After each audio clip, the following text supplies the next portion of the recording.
সৃষ্টির আগে এই পৃথিবী ছিল পানি পানি, এক বিন্দু পানিতে হইল মানব দেহ খানি।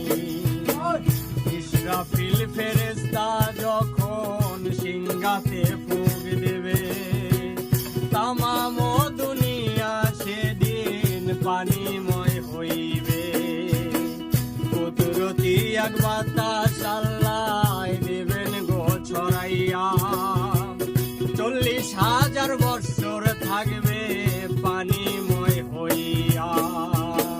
সেই বাতাসে ঢেউ তুলিবে, ঢেউ করবে ফেনা, প্রথমতে তৈয়ার হবে একটা বালুকণা। পৃথিবীর মধ্যভাগে আল্লাহর কাবা ঘর, প্রথম বালু তৈয়ার হবে কাবা বরাবর। এক কণা হইতে বালু 70 কণা হবে, 70 থেকে 70,000 বাড়িতে থাকি